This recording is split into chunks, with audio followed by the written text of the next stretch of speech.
Hi, I'm JP. And I'm Adam. I've never seen Lost. I have. I'm told that it's good. I liked it. I'm told that it made sense. Sort of. But we're watching it out of order. So it definitely won't make sense. But it might still be good. Since we won't expect it to make sense, we'll still be able to appreciate each episode on its own merits as a 1-hour story. Sometimes 2 or 3. As opposed to just a fraction of an ongoing, sprawling, and increasingly complex tangle of relationships, personal stories, mysteries, mythologies, experiments, social dynamics, unnatural disasters, unanswered questions, and hot tropical hookups. Are you okay? I'm not sure. Because you lost me a little bit there at the end. Well, good, because I've been lost since the beginning. We're Lost on Lost. Welcome, everybody, to Lost on Lost. I'm Adam Busher, and I'm joined, as always, by... I forgot to write a joke again for this, JP. Well, here's a joke for you. I'm 50. That is right. It is Lost on Lost, 50th episode. How do you feel, JP? How do you feel about making her to the big 5-0? Man, who'd have thought we'd be here? Not us. Not me. You know, it feels good to know that we've recorded 50 episodes and we have almost half as many listeners on a bi-monthly basis. Speaking of listeners, I want to give out another shout out to some more of our international fan base. I've been seeing a recent uptick in our Australian numbers. Oh, they like our Australian accents that we put on from time to time. I gotta imagine they hate it. Yeah. But we're probably gonna keep doing it, so. Yeah. Australia. It's not a real place. Anyways. Thanks to them. Appreciate y'all tuning in. Yeah. In some current events, again, we record ahead of time, but the imminent collapse, or I don't know, potentially imminent collapse of Twitter is still around us. Let it burn. So last night I made a Hive social for Lost on Lost. I don't know what that is. If nobody populates it, I'll make a Mastodon, and if nobody makes that, I guess Lost on Lost will probably have a Substack. Are you making these up? Are these real things? They are 100% real what things. What the fuck? Aren't you like our social media guy? No, I just make the memes. Right. Okay. Well, anyway, if you're making the big migration over to Hive Social, Lost on Lost 1 is where we are. Wait. There was already a Lost on Lost? We had to be Lost on Lost 1? God damn it. No. I picked Lost on Lost 1 because that's what all of our other handles are. It's an important thing for branding to have your handles be all the same thing. So since we missed Lost on Instagram, we are Lost on Lost 1 on Instagram, Twitter, Facebook, and now Hive Social, and eventually Mastodon, Substack. Hey, to whoever owns the Lost on Lost without an underscore or one tag, hey, fuck you. Today we are talking about The Long Con, the 13th episode of Season 2 and the 35th episode of Lost. Overall, our centric character is everyone's favorite deadbeat dad, James Sawyer Ford. The Long Con takes place on the 57th day after the crash of Oceanic Flight 815. JP. Yeah, that's me. Got a recap? I sure do. Let's have it. This is going to be a tough episode. We're going to need at least a dozen guys doing a combination of things. A Boski, a Jim Brown, Miss Daisy, 2 Jethros, and a Leon Spinks. Not to mention the biggest Ella Fitzgerald ever. On the island, everyone has Clarence Boddicker disease. Guns. I've already made that reference in an intro once. Somebody schwacked our darling son. If I find out which one of you strung out junkies it is, I swear to God, I'm going to drown you to death. Oh, wait. Oh yeah, this is a Sawyer episode. We see more of James's past, being the best con man who ever maybe lived, maybe. Hey, Hurley, see if you can find some Wu-Tang on that thing. Let's get into The Long Con. Ooh, daddy, it's long. God. Adam. Yeah? We have a guest. Excellent. Welcome back to the show. Your friend, my friend, and the listeners' friends, Jusin Nickels. Thank you for having me. I'm glad to be back. I asked to be on this episode in February of 2020, and now we're finally here, airing in 2023. Yeah, we're recording it in 2022 and finally going to air in 2023. For a while, I didn't even know if this podcast was going to happen. Then I asked to be on this episode so long ago. I'm still not sure this podcast is going to happen. Justin, so eagle-eared listeners of the podcast will remember Justin from his appearance on Lockdown. Yes. I was thinking to myself, I couldn't remember the real title of it because the Lost on Lost episode title is $700,000 ! I forgot about that. But the real episode was called Lockdown. So yeah, that was Justin's first appearance on the show. What have you been doing since that? What have you been watching? I'm a pretty avid user of Letterboxd, the social media for movie watching, which I don't know if that would help with Lost on Lost social media, but I'm gonna write it down. So I've been watching a lot of movies this year, and I'm already 50 movies ahead of last year. For the whole year. Doing some fucking numbers. Basically that, I watched all of 12 Monkeys, the TV show, which is very good. I recommend that. It was better than I expected it to be. Is that the one where they give 12 monkeys 12 typewriters and they get them to try to write the screenplay to Last Boy Scout? And then they use, it's funny, I watched The Last Boy Scout while I had COVID. I'm not even joking. What's he doing? He's doing a jig. Yeah. And I gotta say, they should arrest the people that have been making Bruce Willis make movies the last few years, because that's called exploitation. And yeah. Justin, in your movie marathon, did you happen to watch Gattaca? I own that on 4K Blu-ray, but I didn't watch it during that time. I actually like that movie, so feel free to joke about it. I don't care. But all right, no, Adam, yeah, he passed the test. We can talk about Lost now. Okay. I haven't seen Gattaca. You haven't seen Gattaca? You son of a bitch. Oh, man. I'm the TV guy. You're the movie guy. I'm the TV guy. You didn't see the 12 Monkeys show, JP. You guys want to talk about some Lost? Let's do it. The Along Con originally aired on February 8th, 2006. It was written by Leonard Dick and Stephen Maida and directed by Roxanne Dawson. Leonard Dick is a regular TV writer. He did 6 episodes of Lost. He was on the staff, but then he wrote 6 episodes himself before departing ahead of season 3 to join the writing staff on House. Stephen Maida is also a regular TV writer. He was the co-executive producer on ABC's Daybreak, which was a short-lived time loop show starring Taye Diggs that premiered in Lost's time slot in the season 3 hiatus between episode 6 and 7. We've talked about the sort of the mini arc at the beginning of season 3, those 6 episodes, and there was a 2-month break. Daybreak premiered in their slot while they were down, and Steve Maida was the co-exec on that. And then Roxanne Dawson, she does quite a bit of TV directing, and she was also a producer on CBS's Cold Case and Crossing Jordan, but true heads out there will know her and love her for her performance as Chief Engineer Lieutenant B'Elanna Torres on Star Trek Voyager. Nerd!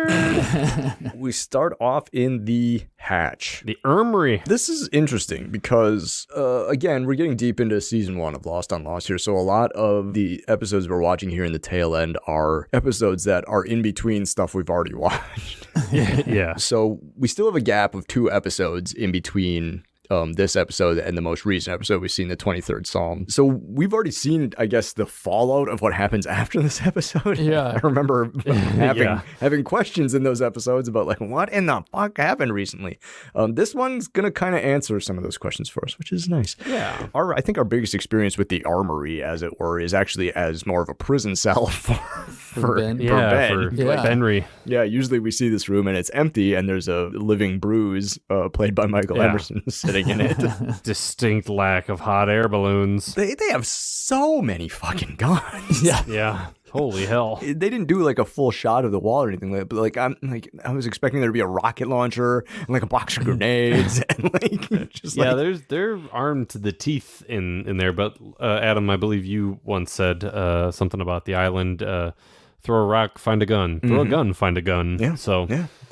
But yeah, Locke and Jack are having a little talk right now. Jack has brought his briefcase full of pistoles to the armory to also be locked up in there. Let's put all the guns in one place so that they're all locked up, so that inevitably when someone else gets a combination, they have all the guns. They come to a little agreement. Basically, that this door only gets opened if we both agree that it gets opened. All right, raise your hand if anybody thought that was going to work. Yeah, that's what I thought. No one's raising their hands. No. The heroin Virgin Mary statues are in there as well. Yeah. For therapeutic purposes. I thought that there might be some therapeutic purposes, Each one of those has 6 or 7 little bags of heroin in it. Yeah. And there are 6 or 7 of those statues. That's like a shitload of heroin. Also. Yeah. So That's a lot of heroin. it was so much heroin, so many guns. And this is prior to the fentanyl crisis, you know? Jesus So Christ, Yeah. yeah. Yes. Yeah, so they have their little conversation. They're going to do some sort of checks and balances. We'll consult each Yeah. other. If if we need a gun, we'll talk to the other one. They remind me of a couple who's in couples counseling, but they're going to get divorced. Yeah. Like, Yeah. we're doing what the therapist said. It's not helping. It's 'cause you're not taking it serious, John. Well, if you maybe you get off my case a little, Jack. well, I like it too because it starts with those two. Like you think that this episode's going to be about those two, Yeah. and it's not at all. really, It just undermines them the whole time. From there, we cut to the beach. Yeah. Sawyer is taking a little bath, giving the folks at home a little eye candy with his Ooh. tan body or whatever. Yeah. Good on him for putting on underpants. I Yeah. feel like season 1 Sawyer would have just went skinny dip and made everybody look at his hog. But, he's being a little bit more considerate of his neighbors. So Maybe it's like dual laundry / bathing sort of situation. I'm washing my one pair of underwear. Charlie hoves onto the beach. Is that the correct usage of the word hoves? Yep. Anyways. Sure. And they have a little conversation here. This is now the second mention of this that we've heard of. Yeah. Sawyer casually mentions that Charlie tried to drown a baby. Not a lot of babies on the island. Guessing that's little Aaron that for some reason Charlie has tried to kill. It must be in that 2-episode gap somewhere. Maybe the one right before, perhaps. Yeah, maybe. Because Jesus. this seems like a relatively new development. He says something about, Yeah. oh, she keeps the good house and kicks you into the cheap apartment. So obviously Charlie's Yeah. recently on the outs because he's building a tent. Yeah. So maybe this did happen in Fire and Water, which is the episode right before this, which we haven't seen. And I looked at the schedule. That's the second to last episode of season 1 of Lost on Lost. So it's How uninteresting. so it's gonna be a while. Charlie sits there and he eats a little bit of it, but then before too long, he's like, instead of worrying about me, why don't you worry about what's happening over at your house? It's one of those where it's like that gag works because there's a camera, the audience only sees what you allow them to see. Yeah. There is no way Sawyer didn't see Jack 20 feet that way going through all of his shit. Couldn't hear it over the ocean waves. Jack is ransacking his tent because in the previous scene, Locke was like, why don't you get the medicine and also stash it in here? But there's this final shot of Sawyer's face right before like the end of this little sequence.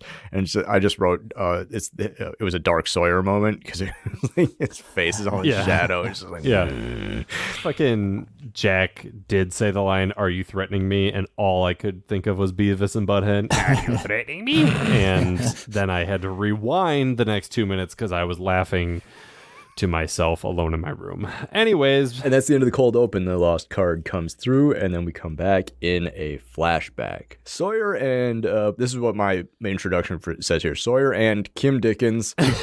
Penelope, question mark? I knew that because they say her name in the last 5 minutes of this fucking episode. The thing is, we've seen Kim Dickens playing A couple of times. We find out later it's Cassidy. We've seen her in the show a couple times, not only in an old Sawyer flashback episode from season 3, but then also a Kate flashback episode. Which is bullshit because she introduces herself to Kate that she's like this hardened con person. Mm-hmm. And it's like, she's over here still using her real fucking name. Her real name, which I couldn't remember, despite the fact that we've seen her a couple of times. I think maybe she's doing a long con on these people by using her real name. You bastard. He's doing the fucking briefcase cash Yeah. con. Yeah, we've seen this before. They just get done doing it, and he's like, I got an important meeting. He looks at the clock, and the clock says like 1:25. He's like, I got an important meeting in 10 minutes. Oh, you had an important meeting at 1:35 in the afternoon? Okay. In my intro, I talked about that Sawyer is the best con man ever. Mm-hmm. She calls him out pretty directly. Oh, sure. It happened to open up and it happened to have all this money and you just happen to be going to this meeting, yada, yada, yada. He easily could have said, well, yeah, this is a con. I'm going to go con these other people. As this amazing con man, he should have been able to like lie his way out of that scenario fairly easily. He's like, oh, yep, I was going to con you. It's a long con, JP. He's long conning her. And that's my question, I guess, is that because this is a long con, was her busting him part of his plan, or did he decide when the briefcase popped open, I'm gonna switch to a long con? I kind of feel like he switch. Like he did an audible then. Not like, oh, she's kind of savvy. She's going to know what I'm up to. So I'm going to reveal myself as I will use an opportunity like this to reveal myself as a con man to her, to rope her in a little more. Yeah, I think so. I think because he's kind of like, he's one of those survivor characters that will do whatever he can to like stay ahead constantly. And so like, I think I don't know if Sawyer's that smart. I think he is. I think it's easy to think that he's not, because all the like racist stuff and all that and like everything else. But I think he's a smart guy. He's kind of, I would say it's not intellect. Like you said, it's survival instinct versus like smart. Sure. When it comes to knowing the play to make, he's smart. Yeah. Like if you handed him a Sudoku, he might struggle with it. Right. But like if you present him a situation like this, she may have caught me, but she still has $600,000, which I need. Well, she has a nice house too. The easiest way to get her to give up the $600,000 is to make her a con man. Like, I feel like there's got to be a better way. What do we know about her ex-husband? You know, maybe he was even worse. So, you know, maybe that's how she was able to like immediately pick out what's going on. Yeah, you know, I don't know. But yeah, that's ends up being the payoff to the scene is she bags him, and so she's like, well, I'm not mad. Show me how to do what you do. Yeah, make me a con artist too. And it's like, okay, well, you know, she's a divorcee. She's got this hot dude who's like kind of, you know, he's a bad boy. He's got that shit going on. So like, I 100% buy her being like, you know, I've lived this, you know, boring life, and like I just broke up with my husband of a number of years. My life was obviously like, at least my relationship wasn't fulfilling, blah blah blah. Let's see what's happening here. Yeah, Josh Holloway's like really, really hot. He's like, this guy's a TV star. Oh man, he's gonna do Colony after Lost. It's gonna be a Mission Impossible 4 for like 5 minutes. He's a Roundy's brand Kevin Costner. Anyways, back on the beach, Kate shows up. Yeah, she just comes, like, I just wrote this, she comes to bother Sawyer. Like, that's like literally her. This scene's pretty pointless. Here's just like, I'm here to irritate you. Like, I know that they have like this sort of like romantical push and pull throughout like the early seasons, whatever. But sometimes their rapport strikes me as like siblings. Sawyer makes a really gross insinuation that Locke and Claire are sleeping together. Yeah, that kind of came out of nowhere. That's nasty. He's a pretty gross guy. I mean, like he, Locke's just like he's there for them to talk about. He doesn't do anything. He's like carrying like banana or something like that. While Kate and Sawyer are chatting, Sawyer brings up that Jack and Ana Lucia, who's still alive, they're forming an army.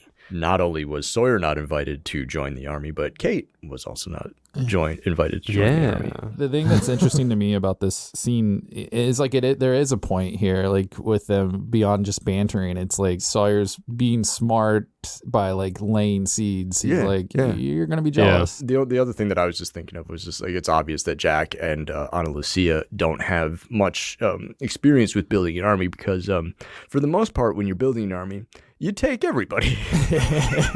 Listen, you just got to offer people, you know, that they'll pay for college and that you'll get cheap health insurance. And then you just don't give it to the rest of the country. So it's an incentive for people to join the military industrial complex. Well, in this regard, the only healthcare on the island is Jack. So if you... Oh, snap! You know, so if you join Jack's army, you do get free health. It's like, we already get free healthcare. You've been giving us free healthcare the whole time. Justin over here fucking sitting in first class looking down from 10,000 feet. He's got the whole fucking view, baby. My part of the plane disappeared a long time ago. Cut to the jungle. Saeed is making coconuts into smaller coconuts. I think most people know about this, but if you don't know about this, a coconut that you know, like the little fuzzy brown coconut, that's actually inside a much bigger, like green husk. Yeah. And you have to get to the animated coconut, like the coconut that we're all, you have to peel them. The Jimmy Buffett coconut. Yeah, right. And so that's what Saeed's doing. He's peeling coconuts. But he's pretty bummed out. I'm assuming that this is fairly soon after what's-her-face's death, Shannon. I'm pretty sure it is. Yeah. Because Ana Lucia is on the beach, which means Shannon is dead. Oh, yeah. So Hurley comes up, and he's got a pretty good joke. Put the lime in the coconut. You gonna put the lime in the coconut? Drink a boat up? And Saeed's like, what are you talking about? You know, lime in the coconut. He's like, when would I have heard this song?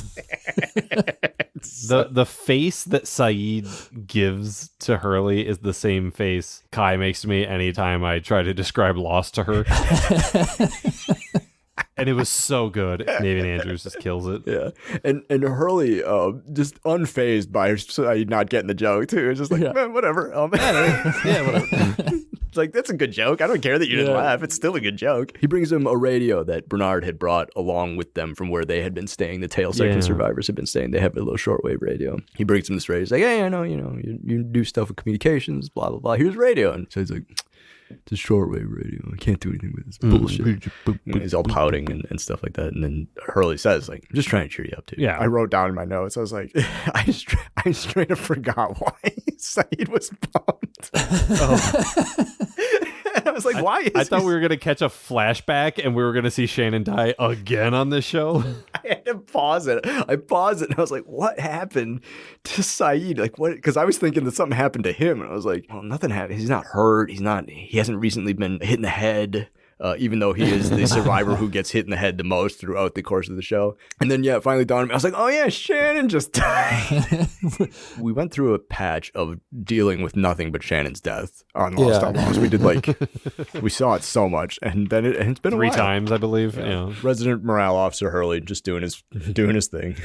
He leaves the radio and Saeed notices that he leaves the radio. That's kind of the end of that. We cut to the jungle. Ana Lucia and Jack walking through the jungle. Jack informs AL that he's got the combo to the gun safe now, and she seems pretty excited about that. She also mentions that, they're not doing well with the recruiting because the middle section survivors are too safe. They're not, threatened, et cetera, et cetera. She asks him for the combo. I like how she does it. It's like the only time that she's ever really that quick on the show.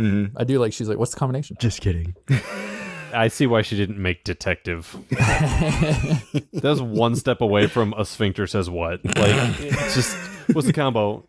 Just kidding.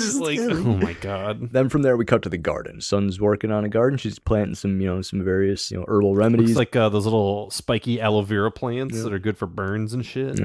She's just minding her own business, and she hears something in the jungle. Or rustling, and it's not me in the woods this time, I promise. It's a little spooky, and maybe this speaks to Ana Lucia's thought about the middle section survivors. But like, if it were me, I would never be doing anything alone ever. If I even though they've been here 50 some odd days, and things are relatively chill, and they apparently did just get done with this little parlay at the line, which we haven't seen. The buddy system, like, the fuck is Jin doing right now? There are monsters. There's like a smoke thing running around.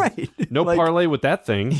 So like, and I get you want to have some, everybody needs their alone time. You don't want to necessarily be hanging out with your spouse like 100% of the time, but like, what was Jin doing at this time? Like, he can't fish all the time. He could have just been like hanging out in your bed, or Scott or Steve or any other knob. But the noise ends up being Vincent.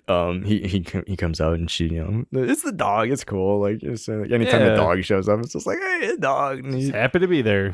But then one of these mid-morning rain showers starts. As soon as Vincent bolts off and the rain starts, somebody throws a hood over Sun's head and then starts dragging her off in the jungle. And that spooked me out a little bit. I was like, oh shit. Even though I remember this episode and I knew it was coming, like, the jump got me. I was like, oh, nice. They kind of pull that early 2000s Tony Scott speed ramped up, like shuddering with There's actually everything. Quite a few speed ramps in this episode, typically slowing down, but we've noticed that they do that once in a while on Lost before, and they did it a bunch of times in this episode. Yeah, she starts getting dragged off into the jungle, and she's screaming, and Kate and Sawyer hear the screaming, so they head off and try to catch up with her. Whoever was dragging her didn't get too far. She's just been left in like a small little clearing, but she's tied up. She's got a bag on her head, unconscious. Yeah, she's been hit in the head somewhere. Miss Sawyer's like, go get Jack, whatever. And they take her back to the beach. They drop her off. They start doing emergency tending to her or whatever. And Kate and Sawyer explain what they just went through. Like, we heard her scream, like, we found her left, like, blah, blah. Hands are tied, yada. And everything's pointing toward, let me guess, this is probably Ana Lucia, right? Like, that's at least what we're supposed to believe. But yeah, they cut the commercial and they come back. They had this little shot composition a couple of different times throughout where they have this shot of facing out toward the ocean, but you don't see the ocean. It's just a group of people having like a little meeting on the beach. Yeah. And I always like it because it's like this just establishing shot of this conversation. They use it a couple of different times and I like it. But this is one of those where it's Ana Lucia, Jack, Kate, Sawyer, and Locke. And they're talking about what just happened. You know, it's like they were like, we just had this parlay. Like, I thought things were gonna be fine. Like, you know, we should do something. Like, if they're broken the rules of the parlay, we should retaliate in some sort of way. Whatever. And it's like, you know, let's arm up. And then like Locke again. If we get out a bunch of guns, we're more likely to blast each other than we are to blast anybody else. Yeah. Because we're all it's torqued very up. much a you'll shoot your eye out sort of moment. Yeah, and everybody's all, you know, adrenaline. Like, people are charged up, and he's probably not wrong. Locke says something about, we don't even know what happened. And Jack says, do we need to know? Like, yeah, dipshit, you do. Yeah, you should. I mean, you should need to know. The little meeting breaks up. Then we follow Kate and Sawyer. They're looking for clues. Snooping. And they find where Sun got left. They find the hood. Sawyer doesn't buy it. Yeah.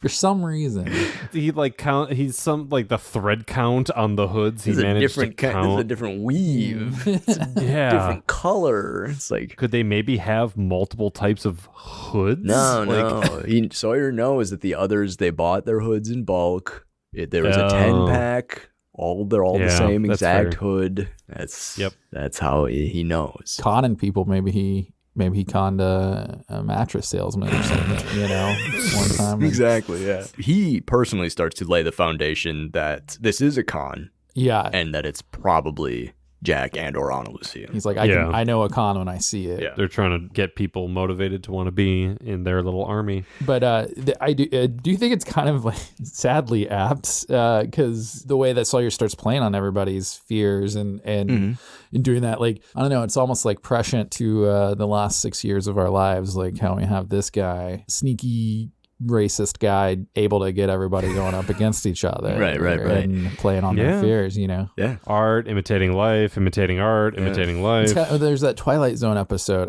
I was trying to look it up a second ago. Where the whole neighborhood starts not trusting each other. Right, yeah. I don't know, man. I don't trust a single fucking one of my neighbors. Anyways.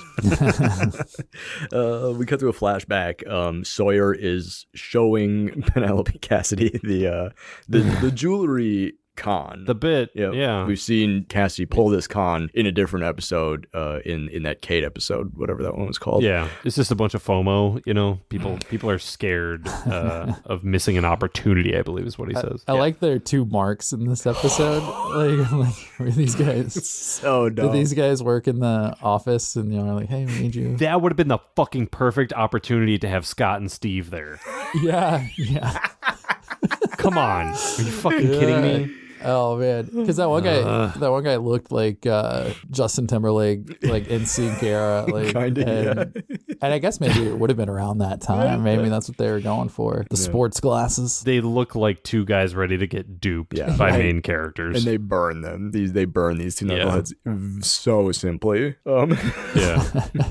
Oh, honey, I bought you this really expensive necklace at a gas station for $100. You won't believe the deal I got. Why is your neck turning green? This actually itches really bad. That's how you know it's good. That's why you buy white gold. This gold chain gave me stigmata. That means it's quality. We cut back to the beach. Sun's still out. Yeah, Jack's tending Sun. Man, she had a decent sized egg in her forehead. Like, Yeah, holy fuck. God damn. She recovers from this very quickly, and Yeah. I feel like they should have continued to check on her after having a head injury. We know a lot more in 2022 or 2023, Yeah. excuse me, now that this is January, about head injuries and traumatic brain injury is an awful thing. Exactly. They should have maybe we shouldn't all trust Jack for our health care. He's been fine. She'll be fine. I'm sure there's going to be a Dharma drop MRI machine any day now, so they'll figure it all out. Nice. Really, is the hatch actually just an MRI machine? It's an MRI machine built for 60 people. The whole island. We're just mapping everybody. Might be onto something here, Justin. Kate talks to Jack real quick. It's this little telephone game. Like, Sawyer laid the seeds. Now Kate's saying, like, she trusts Jack, so she's taking Jack out of the equation. She's like, we don't know Ana Lucia. Right. So, like, she's sort of inadvertently helping Sawyer build the foundations of Ana Lucia is up to something. Yeah. There's an element of truth here, which makes the idea so appealing, is that Ana Lucia is new. Like, they just met her again. hypothetically a few days ago on the island. She did introduce herself by killing Shannon. Yeah. Just gonna say, she murdered one of us. I trust her more than any of you. So I mean, it makes sense. It makes sense to lay the suspicion at her feet. And we cut to a commercial, then we cut back. So Jack is now talking to Ana Lucia. It's funny because like the question is the accusation. Yeah. Where were you this morning? I was lots of places. Where were you during the rainstorm? Do you have an alibi? Like, can anybody vouch for you? I don't know. I don't think it's out of line. Like everybody, No, like, not at all. She gets kind of indignant about it. Like, you question me. It's like, who the fuck are you? She acts like a cop would after being questioned. Yeah. You know, I've seen so many TikTok videos about this. Exactly. Yeah. While they're chatting, Sun wakes up. Jack asks her a couple questions. Did you see anything? Anything like that? Jin gets really hyper, and as one would expect, his wife got attacked. He demands to have a gun. He's like, I want a gun. I want a gun. Give me a gun. And you guys already know, having listened recently, how good he is with a gun. So, yeah. Two things I'd like to bring up about this. One, I'm going to channel my inner Kim Davister here and talk about sort of relationship wants and needs.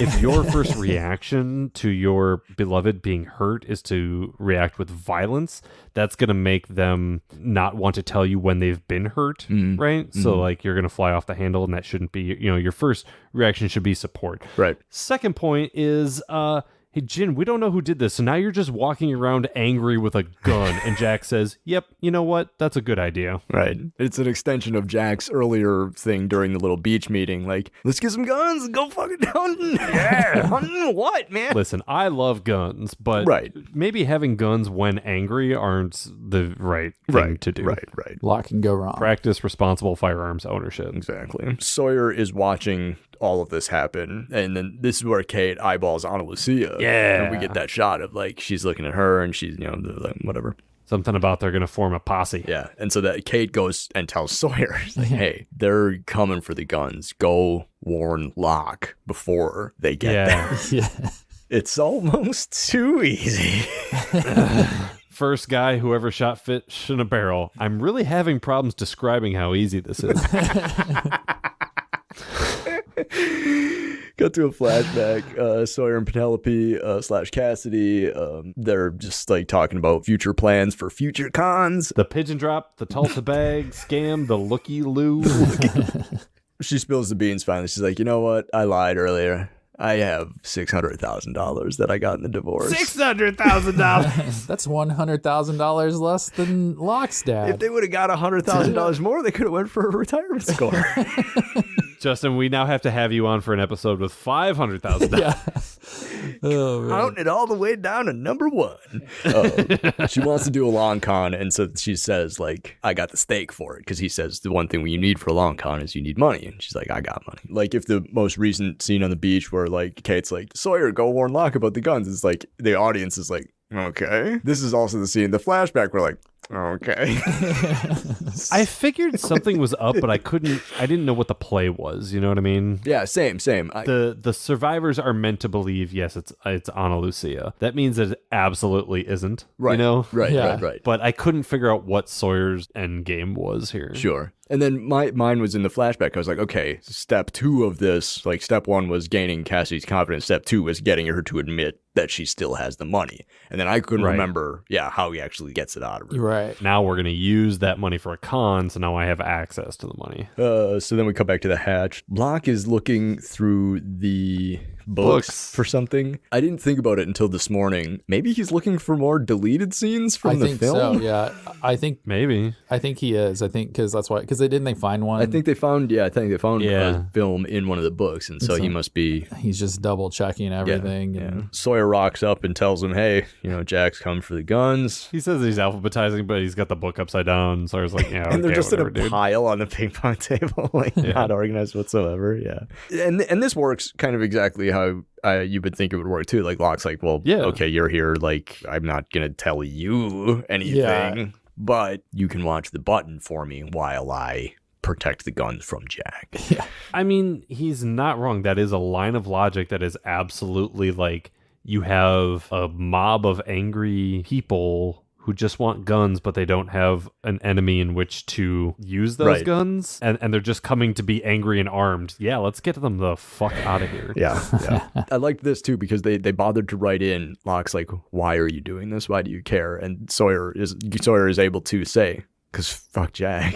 That's literally my only motivation. Like, and that's a motivation that everybody will buy. Right. Yeah. Then we cut to flashback. Sawyer is getting lunch, steak sandwich, and 2 beers. Sounds like a good day to me. It's Tuesday. Yeah. Kevin Dunn. Welcome to the show, Kevin Dunn. I fucking love this dude. He's in Veep. Yeah. And he's amazing. He's in everything. He's in a lot of stuff. He's in the first season of Seinfeld. Yeah, I think he's in the first season of True Detective. But yeah, Kevin Dunn's there, and they're having a dinner at the diner, and Aunt Zelda's the waitress, Kate's mom. Yeah. Oh. Small world. Yeah, this is where I wrote down. Apparently, her name's Cassidy. Yes. Yeah. This was it. It's like, all right, we're approaching the end of the episode, and we finally get a name. Yeah. Kevin Dunn is Gordy is apparently the one who found Cassidy and set Sawyer up on her. He's another con man of sorts. They obviously have at least a working relationship of some sort. But Sawyer's kind of like he's got feelings for Cassidy, so he's thinking about like maybe we don't do this. And it's like I think it was Mike Heyer who said it in the Sawyer episode that he was on. The second you, as a con man, realize you have a conscience, that's when your career as a con man is over. Yeah. Yeah. It's like, you can't, and Gordy's like, we're in month 6 of this con. Like, the primary descriptor of this type of thing is long con. This has been a long time that we've not been doing other cons because this is going to be a big payoff. You're not just throwing 6 months of shit away. This isn't mortgage fraud. Hurry it up. Yeah. I mean, at this rate, they're making $50K a month. Right. You know, between the two of them. And the longer it takes, the less that goes down and down and down and down. It's like, and now Sawyer's just thinking about bailing because he's sweet on her. And I mean, Kim Dixon, she seems wonderful, you know. She's into Sawyer being a scumbag. Right. Yeah. Like she obviously shows interest in his interests. She sees who he is. Yeah, and loves him despite all of his rough edges and frays. And After 6 months, her sex life still seems to be really good. You know, I mean, that's important to keep that going. Sure, they're physically compatible. Yeah. Gordy's like, if you don't do this, I'm gonna fucking kill you. Yeah. You owe me one, so go get me my $600,000, please. I love the phrase, put one in your ear, in movies and television. Like, that's just like my favorite way of somebody describing that they're going to shoot somebody. And I'll put one in your ear. Well, like, you're going to lick your finger and stick it in my ear? Like, I love it. Yeah. I love it. It's so good. So he wants his cut, and that's that. We cut to the hatch. Sawyer's sitting at a computer. It's kind of like looking at a monkey sitting at a typewriter. I do think it's funny how he's like, hold on, I'm about to get the high score. I don't like on Donkey Kong. And we got to burn 10 more seconds in this episode. Like he's really milking it. Yeah, and then JP, earlier you said like there's a mob of guys coming, and that's kind of what Sawyer made it sound like. It's Jack and Jin. Yeah. It's 2 people. Jack walks up and is like, my friend's angry and would like a gun, please. Jack asks where Locke is. Sawyer's like, so Jack's like, all right, well, and that's not a lie. Like me saying where's Locke, that constitutes consulting him before opening the door. I'm gonna go open the door. Yeah. Oh no, the guns are gone. No bullets. Sawyer has the little dig there about the pills. Like, these are yours. Yeah, I think these are yours. It's a nice little moment. I kind of like that. Yeah. And then we cut to the beach. Jack stomps up to Locke. They argue. Sorry, he sounds like Wario when he walks. They argue, they bicker, and they both bring up some salient points about, whatever. It's like, we do need to arm ourselves, we need to protect ourselves. You shouldn't hunt angry, blah, blah, blah. It's like, I made an executive decision, blah, blah. Locke exactly says, like, you were about to break the fucking agreement that we had. Yeah, Jack says, we had an agreement. And Locke's like, which you were about to ignore. Yeah. Exactly. Yeah. And while they're bickering, we just hear some gunshots.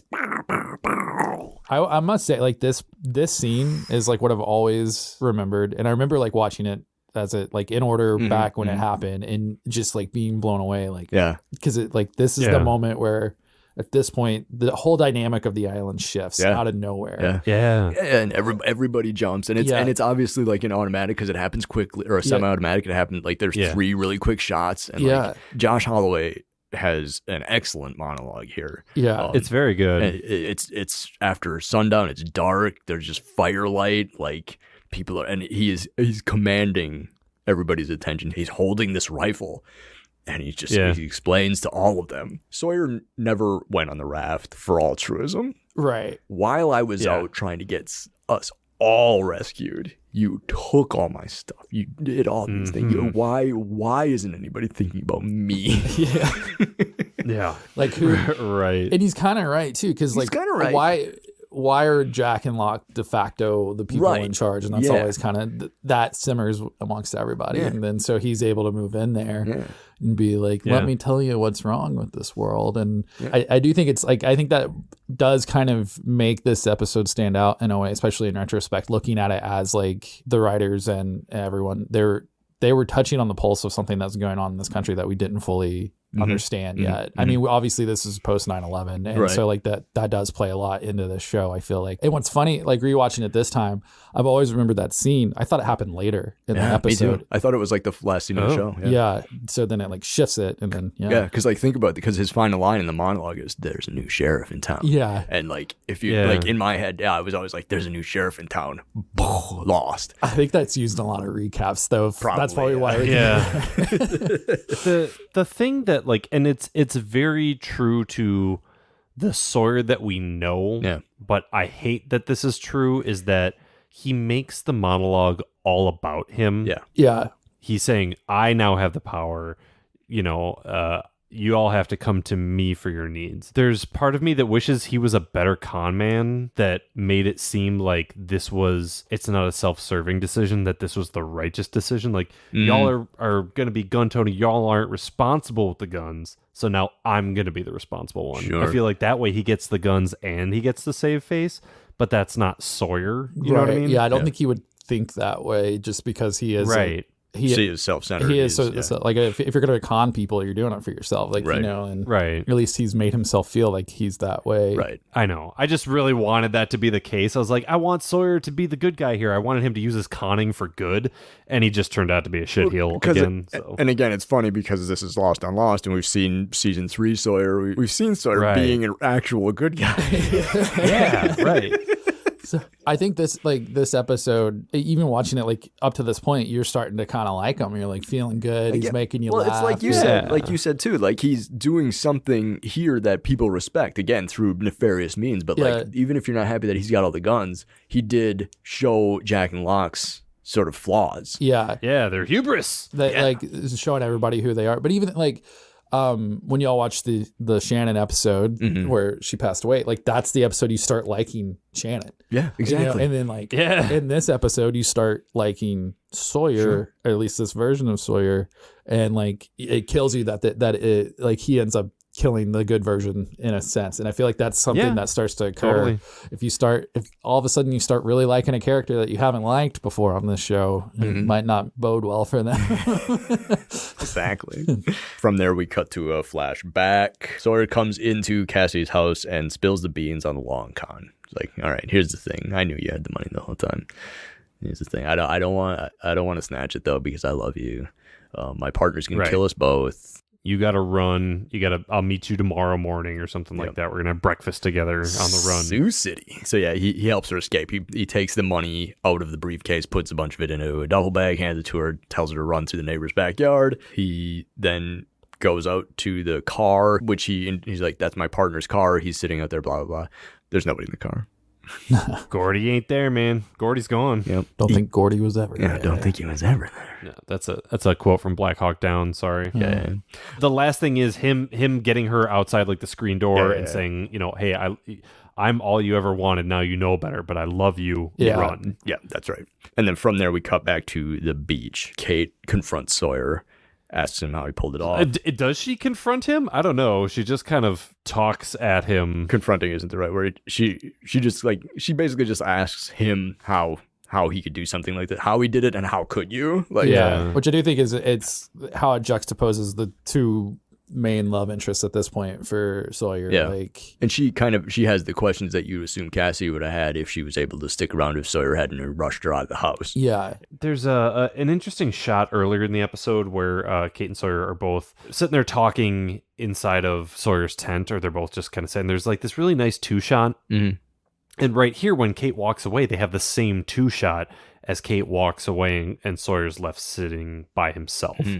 Like, all right, we're going to talk because we both see the thing in one another as sort of con people sort of on the run, sort of we understand each other in a way other people don't. But Sawyer is now left, by himself because Kate wants nothing to do with him. Yeah. Yeah. She is smart enough to walk away, whereas like Cassidy was not. Mm-hmm. And so, but it might just be like she's just more worldly. Yeah. You run, I can't. Tiger can't change his stripes. I mean, they can. I mean, people can grow, Yeah. You can get paint. You can shave a tiger. You can paint in between the stripes. You can Yeah. get orange paint or you can get black paint. Right. Whatever's cheaper. Yeah. Then it looks like a solid cat. Yeah, just one. Oh, dude, if you did all orange, it'd just be Big Garfield. Yeah. We continue us over to Saeed, or over to Hurley. Yeah. Saeed brings over. I love this scene. Saeed brings over his radio project. In case you forgot from earlier, he's attached an antenna to it. He's doing his professor thing. He realized that he overreacted with Hurley. Yeah. So he's like, you know what? We're not going to be able to send anything out. Maybe we can get something fun. Yeah. This is like the most efficient C plot ever. It's got like two scenes. Yeah, just like beginning of the episode, the end of the episode. Yeah. It's so good. Yeah, it's the only like feel good part of this episode because there's nothing feel good about any of the rest of it. Yeah, they fiddle with the knob a little bit. Static's good, right? No, reception's good. And they start to hear first they pick up Rousseau's signal, and then they get some more static, and then they start to hear some whatever. Then they get like a radio DJ, and then they get some music, just kind of nice. It's kind of nice. With a little hint. Hurley has a fun little jab in here, like recognizing how weird their situation is, because Saeed's like, the signal could come from anywhere, and Hurley says, or anytime. Just kidding, dude. Like, it's so good. It's really nice. I need more Saeed and Hurley mess around episodes. Yeah. Good stuff. But yeah, then from there, we're continuous on to Sawyer again. Sawyer's out, heading probably to the gun stash to return the rifle to the hiding place, and he runs into Charlie in his hoodie. In his fucking Unabomber outfit. Dark Charlie. Dark Charlie. He's the one who nabbed Son and dragged her out into the woods and hit her over the head. And I assume he's the one who also followed Locke to where the guns were? Yep. Yeah. Yeah, because Sawyer's like, here's a Virgin Mary statue, whatever. And he's like, if I wanted the heroin, I would have taken it when I, whatever. Yeah. But so then Sawyer's like, well, why'd you do it? And he's like, well, I wanted to humiliate Locke. Yeah. And this is, I think, attached to the baby nabber thing, because I gotta assume Daddy Locke saved his baby. I tried to drown a baby, and Locke's the bad guy here for making me not drown the baby.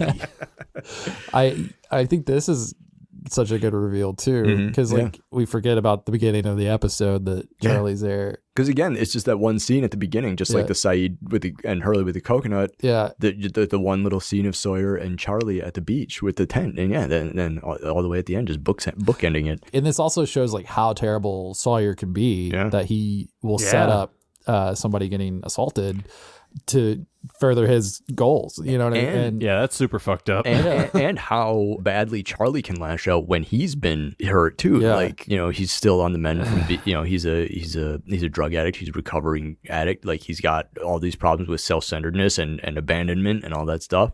Yeah, he attacks an innocent person on Sawyer's say-so to fulfill his own needs And it's just like, man, when people are pushed, they are sort of irrational things they might do. Yeah, I feel like everybody loved Charlie. They felt bad for him. But then, like, he, poor guy, he's a drug addict. Yeah, that sucks. But then he's also clearly capable. Like, he didn't need the heroin. No. He did this completely selfishly. That's not the same.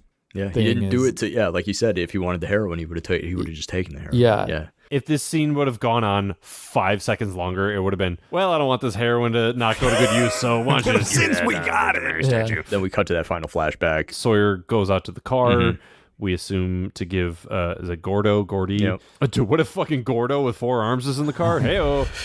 Goro. Goro, yeah. He goes out to the car to give Gordy his money, and there's nobody there. Yep. Gordy was in his head the whole time, right? Yeah, he sits in the car for a little bit, lets a little bit of time pass. He goes back in the house, pulled the old switcheroo. He counts the Mississippis out loud. Yep. Stop. Yeah, and then he goes back in the house, and the bag that he handed Cassidy was a dummy bag. The real duffel bag is sitting on the chair underneath. He kept the money. Like, in my heart of hearts, I was like, I hope he gave her a little bit of like travel money. Like, put 1 stack in there for her. Like, hey, like, take it out of his cut. Give Gordy his money. But yeah, he pulled the old switcheroo. He didn't. He kept the money. He chose the money over the girl. He looks at the picture of the two of them. They've been together long enough, and their relationship is strong enough that they have pictures of each other in frames in her house. Right. Well, it'd be really easy when she's trying to track him down later. She's got a whole fucking series of 5x7s to be like, hey, have you seen this asshole? Yeah. Sort of.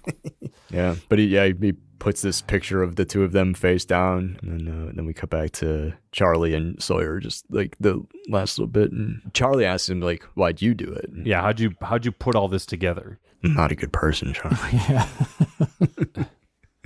Everybody wants him to be. Yeah, he's like, I'm not the thing that people think I am. And the thing is, I mean, he is. Yeah. Like his I'm not a good person thing is all self-loathing and trauma and blah blah blah. Yeah. He's trying to tell himself. He's trying to long con himself. Himself. That's right. The long con was him the whole time. We were all the long con. The real con was the enemies we made along the way. And that's it. That's it, yeah. The long con. First things first. Did we like it? Was it good? Justin, kick us off. I love this episode. That's why I brought it up years ago before COVID. We were just babies. Yeah, we didn't know children. what this world was going to turn into. But no, yeah, I really do like this episode. And going back and rewatching it again, there was a certain level of pressure because I suggested this and I was like, oh, what are they going to think about this? Watching it and a little nerves. But then it's like, no, this is a fun episode. It's like a fun crime story, like kind of like Hitchcock going wrong, that style. And then also just the stuff with the island and like, there's nothing supernatural in this episode at all. To me, it stands out compared to others. I think it's a good episode. I think it's directed well. I think the story is good, and I don't know. I like if you guys don't, that's fine. Don't like let me talk you into liking it or anything. But I mean, I could be persuaded monetarily. About $600,000. Yeah. JP, what do you think? Did you like it? Yeah, it did. We'll get into it a little bit with my Lost Forever. But overall, yeah, I thought that the pacing was really good on this one. I thought that the actual both cons were actually fairly interestingly written, where like, I didn't exactly know where they were going to end up immediately. Yeah, this was a good episode. I fucking adore the Saeed and Hurley a little bit, even though Justin, like you said, it's only 2 scenes. Yeah, I thought it was good. Liked it. Adam? Yeah, same. Every A, B, C plots all interesting, all well written. The smaller stories did not stay their welcome like they have in other episodes. I thought, like very Hitchcockian in its sort of like doubling back and double crossing and like throwing suspicion, one way or the other. Well written, well directed, well acted. And one thing like I want to say really quick about the Hurley and Saeed thing. I like the little moment with the Rousseau signal that it's like a quick small reminder, like, hey, there's a whole other thing going on, but we don't even care about this spooky shit anymore. But it's little bits like that. It's like that's how you remind the audience of like when you have a show like this that has so many plot lines going on at the same time, and you're gonna sideline some of the bigger ones for the moment to do something small like this. You can. It's so easy to make the little reminders without it being overt and without it getting in the way of what you're trying to do. Yeah. Just have little human moments. Yep. No doubt. For this fucking character-driven show. Let's do the rest of it then. Let's do who's king shit of Island Mountain? Who ruled Wait, the what? roost? Who is Who is the lost MVP? Who carried the episode? Justin, kick us off. I feel like it has to be Sawyer. I mean, you could make a joke, be like, "Oh yeah, it was that one shot of Mr. Echo," but like I know for JP that is, but Yeah. But no, like I think it just hands down. It's just like by the nature of the episode, it is, and like it's good in both ways because it's like kind of tragic. Like you think he did actually love Cassidy, and that part was tragic, and then like he wins, and there's some later tragedy we find out about that too because we've seen a later episode. Yeah, she did They get got a pregnant kid. somewhere along this 6 month journey. And yeah, like, so. she needs to go on Maury.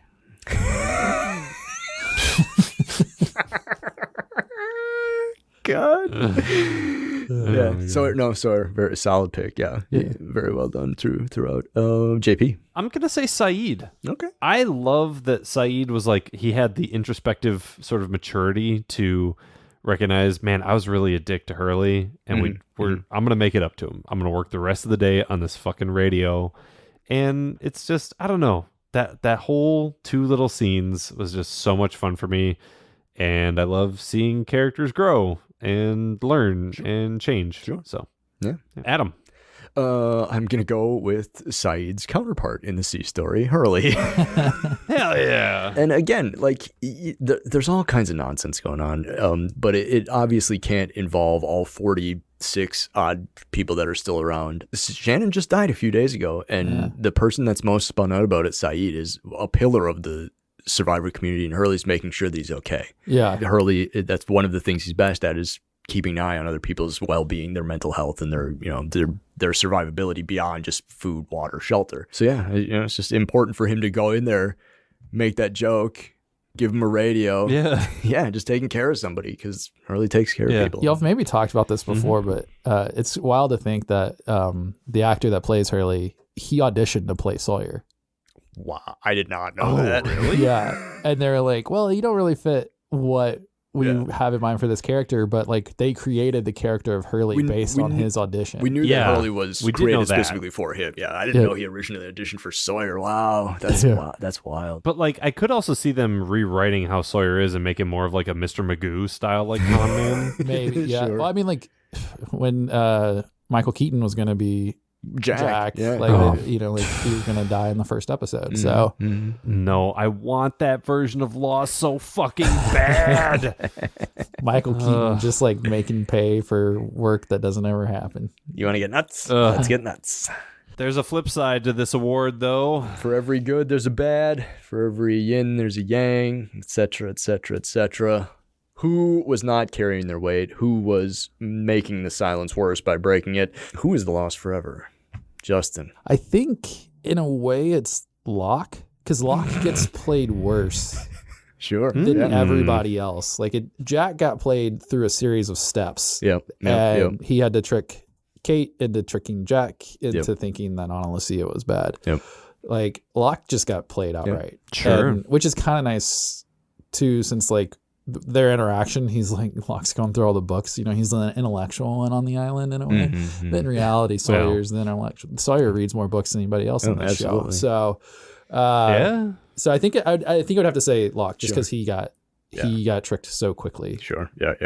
JP, what about you? I wrote 2 of them, but I am going to just choose one, but I want to say both really quick. I was going to say Kate first. Are you a character or just a means of exposition? Please make a decision. I never know what to do with Kate. She's just kind of there. I don't know. Sure. She's useful sometimes. She's not. I am going to give it to Charlie, though. Sure.